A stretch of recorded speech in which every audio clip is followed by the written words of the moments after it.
बोलिए, माता संतोषी की जय। माता संतोषी आप सभी भक्त गणों पे अपनी कृपा बरसाए रखें। माता संतोषी की पूजा अर्चना करने से हमें धन वैभव की कभी कमी नहीं होती, हमें सुख संपदा प्राप्ति होती है। तो आइए शुरू करते हैं संतोषी माता व्रत कथा। पौराणिक कथा के अनुसार एक गांव में एक बुढ़िया रहती थी, जिसके 7 बेटे थे।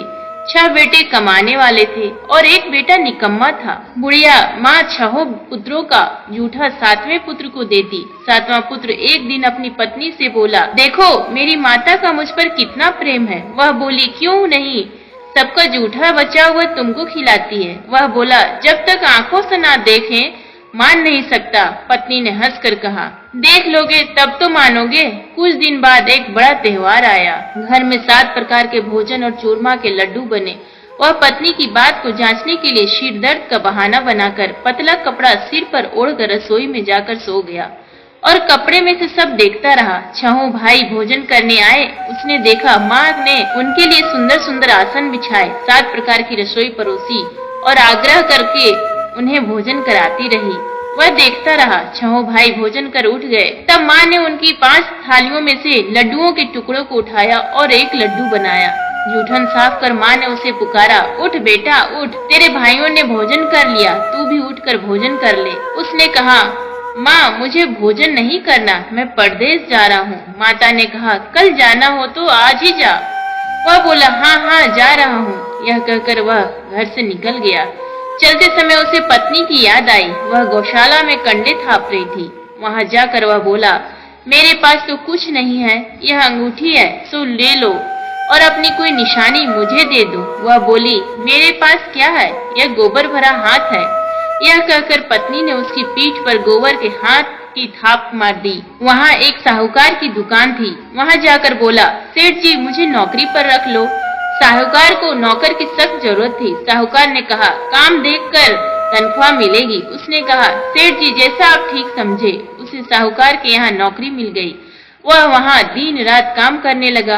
कुछ दिन में दुकान का लेन देन, हिसाब किताब, ग्राहकों को माल बेचना, सारा काम करने लगा। साहूकार के 7-8 नौकर थे। वे सब चक्कर खाने लगे, लेकिन उसने अपनी लगन, परिश्रम और ईमानदारी से सभी को पीछे छोड़ दिया। उसे अपने किए का फल मिला। सेठ ने भी उसका काम देखा और 3 महीने में ही उसे मुनाफे में साझेदार बना दिया। परिश्रम करते करते 12 वर्ष में ही वह नगर का नामी सेठ बन गया और सेठ अपना सारा कारोबार उस पर छोड़कर बाहर चला गया। इधर उसकी पत्नी पर क्या बीती वह सुने। सास ससुर उसे दुख देने लगे। गृहस्थी का काम करवा कर उसे लकड़ी लेने जंगल में भेजते। इस बीच घर की रोटियों के आटे से जो भूसी निकलती उसकी रोटी बनाकर रख दी जाती और फूटे नारियल की नरेली में पानी दिया जाता। इस तरह दिन बीतते रहे। एक दिन वह जब जंगल में लकड़ी लेने जा रही थी, तब उसे रास्ते में बहुत सी स्त्रियां संतोषी माता का व्रत करती दिखाई दी। यह वहाँ खड़ी होकर पूछने लगी, बहनों यह तुम किस देवता का व्रत करती हो और इसके करने से क्या फल होता है?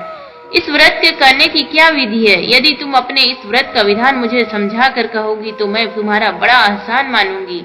उनमें से एक स्त्री बोली, सुनो यह संतोषी माता का व्रत है। इसके करने से निर्धनता, दरिद्रता का नाश होता है, लक्ष्मी आती है, मन की चिंताएं दूर होती है, मन को प्रसन्नता और शांति मिलती है, निपुति को पुत्र मिलता है, प्रीतम बाहर गया हो तो वह शीघ्र लौट आता है, कुंवारी कन्या को मनपसंद वर मिलता है, चलता मुकदमा खत्म हो जाता है, कलह क्लेश की निवृत्ति हो, मुख शांति होती है, घर में धन जमा हो, धन जायदाद का लाभ होता है तथा और भी मन में जो कुछ कामना हो सब संतोषी माता की कृपा से पूरी हो जाती है, इसमें संदेह नहीं है। वह पूछने लगी, यह व्रत कैसे किया जाता है यह भी बताओ तो बड़ी कृपा होगी।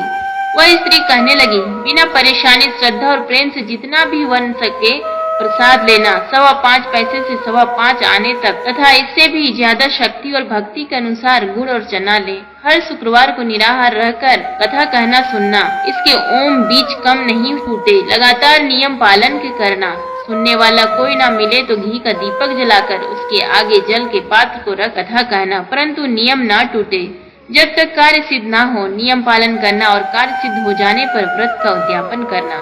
3 मास में माता पूरा फल प्रदान करती है। यदि किसी के ग्रह खोटे हैं तो भी माता 1 वर्ष में अवश्य उनको अनुकूल करती है। कार्य सिद्ध होने पर ही उद्यापन करना चाहिए, बीच में नहीं। उद्यापन में 2.5 सेर आटे का खाजा तथा इसी अनुसार खीर तथा चने का साग बनाना, 8 बच्चों को भोजन कराना, जहाँ तक मिले देवर जेठ भाई बंधु कुटुंब के लड़के लेना, ना मिले तो रिश्तेदारों और पड़ोसियों के लड़के बुलाना, उन्हें भोजन करा यथाशक्ति दक्षिणा देना, माता का नियम पूरा करना, ध्यान रखना उस दिन घर में कोई खटाई न खाए। यह सुन वह वहाँ से चल दी। रास्ते में लकड़ी के बोझ को बेच दिया और उन पैसों में गुड़ चना ले माता के व्रत की तैयारी कर आगे चली। रास्ते में संतोषी माता के मंदिर में जा माता के चरणों में लौटने लगी, विनती करने लगी, माँ मैं दीन हूँ, निपट मूर्ख हूँ, व्रत के नियम कुछ नहीं जानती, मैं बहुत दुखी हूँ, हे माता मेरा दुख दूर कर, मैं तेरी शरण में हूँ। माता को दया आई। एक शुक्रवार बीता कि दूसरे शुक्रवार को ही उसके पति का पत्र आया और तीसरे शुक्रवार को उसका भेजा हुआ पैसा आ पहुँचा। यह देखकर जेठानी मुंह सिकोड़ने लगी, इतने दिनों बाद इतना पैसा आया, इसमें क्या बड़ाई है। लड़के ताने देने लगे। काकी के पास अब पत्र आने लगे, रुपया आने लगा। अब तो काकी की खातिर बढ़ेगी, अब तो काकी बुलाने से भी नहीं बोलेगी। बेचारी सरलता से कहती, भैया पत्र आए, रुपया आए तो हम सबके लिए अच्छा है। ऐसा कहकर आंखों में आंसू भरकर संतोषी माता के मंदिर में जा मातेश्वरी के चरणों में गिरकर रोने लगी।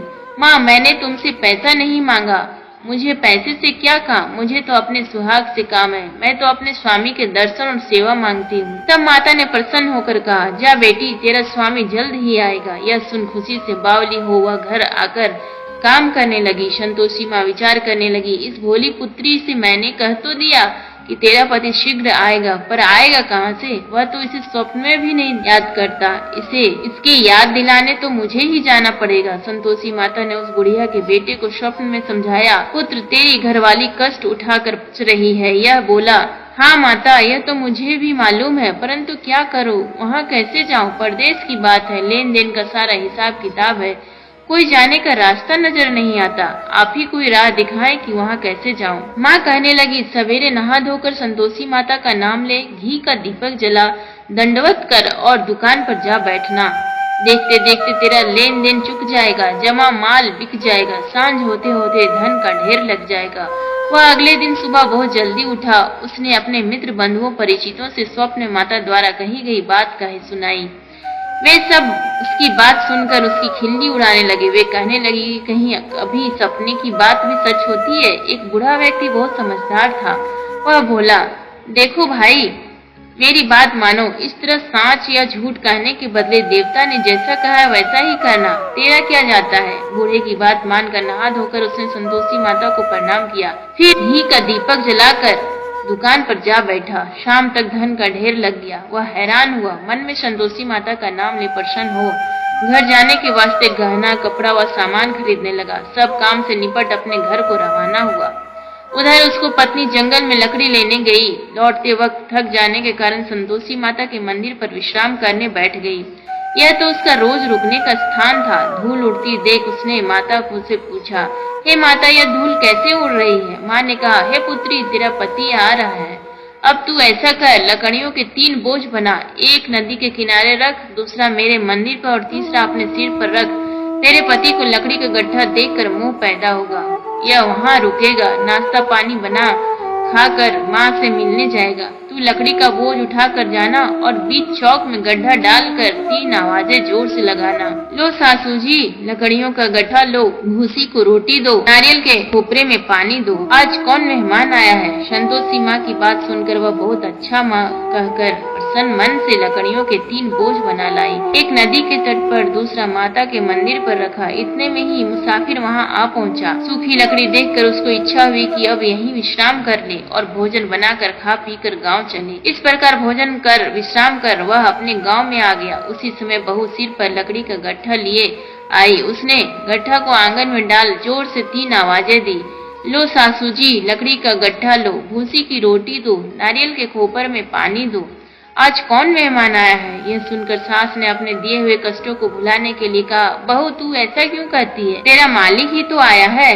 बैठ मीठा भात खाकर कपड़े गहने पहन। पत्नी की आवाज सुनकर उसका स्वामी बाहर आया और उसके हाथ में पहनी अंगूठी देख व्याकुल हो गया। उसने माँ से पूछा, माँ यह कौन है। माँ बोली, बेटा ये तेरी पत्नी है, आज 12 वर्ष हो गए जब से तू गया है, तब से सारे गांव में जानवर की तरह भटकती फिरती है, काम काज कुछ करती नहीं, 4 समय खाकर अब मुझे देखकर भूसी की रोटी और नारियल के खापरे में पानी मांगती है। वह बोला, माँ मैंने इसे भी देखा है और तुम्हें भी देखा, मुझे दूसरे घर की चाबी दो, मैं उसमें रहूंगा।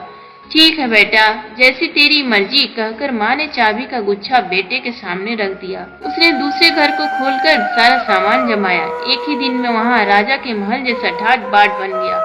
अब क्या था, वह सुख भोगने लगी। अगला शुक्रवार उसने पति से कहा, मुझे संतोषी माता को उद्यापन करना है। पति बोला, बहुत अच्छा, खुशी से कर लो। वह उद्यापन की तैयारी करने लगी। जेठ के लड़कों को भोजन के लिए कहने गई। उन्होंने मंजूर किया, परंतु पीछे से जेठानी ने अपने बच्चों को सिखलाया, देखो रे, भोजन के समय सब लोग खटाई मांगना, जिससे उसका उद्यापन पूरा ना हो। लड़की भोजन करने आए, खीर पेट भर कर खाई, परंतु बात याद आते ही कहने लगे, हमें कुछ खटाई खाने को दो, खीर खाना हमें भाता नहीं, देखकर अरुचि होती है। लड़के उठ खड़े हुए, बोले, पैसे लाओ। भोली बहू कुछ जानती न थी, उसने उन्हें पैसे दे दिए। लड़कों ने बाजार जाकर उन पैसों से इमली खरीदी और खाई। यह देखकर बहू पर माताजी ने खूब किया। राजा के दूत उसके पति को पकड़ कर ले गए। अब सब मालूम हो जाएगा जब जेल की रोटी खाएगा। बहू से यह वचन सहन नहीं हुए। वह संतोषी माता के मंदिर में गई और कहने लगी, माता तुमने यह क्या किया, हंसाकर क्यों रुलाने लगी। माता बोली, पुत्री तूने मेरा व्रत भंग किया है, इतनी जल्दी सब बातें भुला दी। वह बोली, माता भूली तो नहीं हूँ, न कुछ अपराध किया है, मुझे तो लड़कों ने दिया, मुझे क्षमा करो माँ। माँ बोली, ऐसी भूल भी कहीं होती है क्या। यह बोली, अब कोई भूल नहीं होगी, अब बताओ मेरे पति कैसे आएंगे। माँ बोली, पुत्री जा, तेरा पति तुझे रास्ते में ही आता मिलेगा। वह मंदिर से निकल कर बाहर आई तो रास्ते में उसे अपना पति आता हुआ मिला। उसने पूछा, कहाँ गए थे। वह बोला, इतना धन जो कमाया है उसका कर राजा ने मांगा था, वह भरने गया था। वह प्रसन्न होकर बोली, भला हुआ, अब घर चलो। फिर अगला शुक्रवार आया। वह बोली, मुझे माता का उद्यापन करना है। पति ने कहा, ठीक है करो। वह फिर जेठ के लड़कों से भोजन को कहने गई। जेठानी ने लड़कों को सिखा दिया कि तुम पहले ही खटाई मांगना। लड़के भोजन करने बैठे, लेकिन भोजन करने से पहले ही कहने लगे, हमें खीर पूरी नहीं भाती, जी बिगड़ता है, कुछ खटाई खाने को दो। यह बोली, खटाई खाने को नहीं मिलेगी, खाना हो तो खाओ। उनके उठकर चले जाने पर उसने ब्राह्मणों के लड़के को बुलाकर भोजन करवाया। दक्षिणा की जगह उन्हें एक एक फल दिया। इससे संतोषी माता प्रसन्न हो गई। माता की कृपा से 9 माह बाद उसको चंद्रमा के समान एक सुंदर पुत्र प्राप्त हुआ। पुत्र को लेकर वह प्रतिदिन संतोषी माता के मंदिर में जाने लगी। माँ ने सोचा कि यह रोज आती है, आज क्यों न मैं भी इसके घर चलूं, इसका आसरा देखूं तो सही। यह विचार कर माता ने भयानक रूप बनाया। गुड़ और चने से ऊपर से मुंड के समान होंठ, उस पर मक्खियां भिनभिना रही थी। दहलीज में पैर रखते ही उसकी सास चिल्लाई, देखो रे, कोई चुड़ैल डाकिनी चली आ रही है, लड़को इसे भगाओ, नहीं तो सबको खा जाएगी। बहू रोशनदान से देख रही थी, वही प्रसन्न हो उठी, आज मेरी माता मेरे घर आई है। यह कहकर दूध पीते बच्चे को गोद से उतार दिया। इस पर उसको सास क्रोध में भर कर बोली, अरे रांड, इसे देखकर कैसे उतावली हुई है, जो बच्चे को पटक दिया। इतने में माँ के प्रताप से जहाँ देखो वहाँ लड़के ही लड़के नजर आने लगे। यह बोली, माँ जी, मैं जिनका व्रत करती हूँ यह वही संतोषी माता है। इतना कह उसने झट से घर के सारे किवाड़ खोल दिए।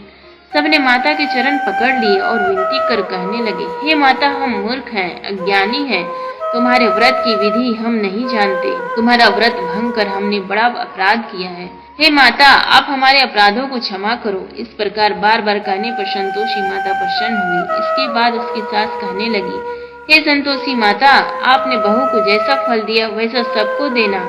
जो यह कथा सुने या पढ़े उसका मनोरथ पूर्ण करना। बोलो संतोषी माता की जय।